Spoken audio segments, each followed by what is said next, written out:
الرحيم والفجر وليال عشر والشفع والوتر والليل إذا يسر هل في ذلك قسم لذي حجر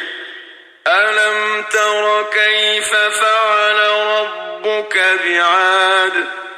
إرم ذات العماد التي لم يخلق مثلها في البلاد وثمود الذين جابوا الصخر بالواد وفرعون ذي الأوتاد الذين طغوا في البلاد فأكثروا فيها الفساد فصب عليهم ربك سوط عذاب إن ربك لبالمرصاد فأما الإنسان إذا ما ابتلاه ربه فأكرمه ونعمه فيقول ربي أكرمن وأما إذا ما ابتلاه فقدر عليه رزقه فيقول ربي أهانن كلا بل لا تكرمون اليتيم ولا تحاضون على طعام المسكين وتأكلون التراث أكلا لما وتحبون المال حبا جما كلا إذا دكت الأرض دكا دكا وجاء ربك والملك صفا صفا وجيء يومئذ بجهنم يومئذ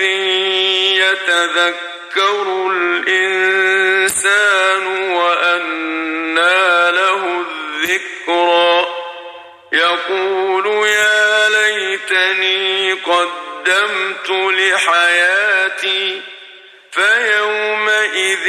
لا يعذب عذابه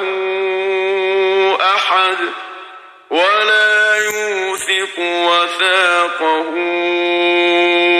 أحد يا أيتها النفس المطمئنة ارجعي إلى ربك راضية مرضية فادخلي في عبادي وادخلي جنتي بسم الله الرحمن الرحيم لا أقسم بهذا البلد وأنت حل بهذا البلد ووالد وما ولد لقد خلقنا الإنسان في كبد أيحسب أن لن يقدر عليه أحد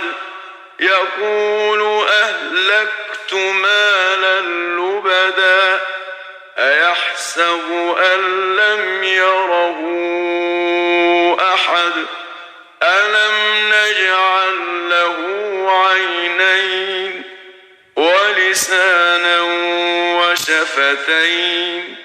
وهديناه النجدين فلاقتحم العقبة وما أدراك ما العقبة فك رقبة أو إطعام في يوم ذي مسغبة يتيما ذا مقربة أو مسكينا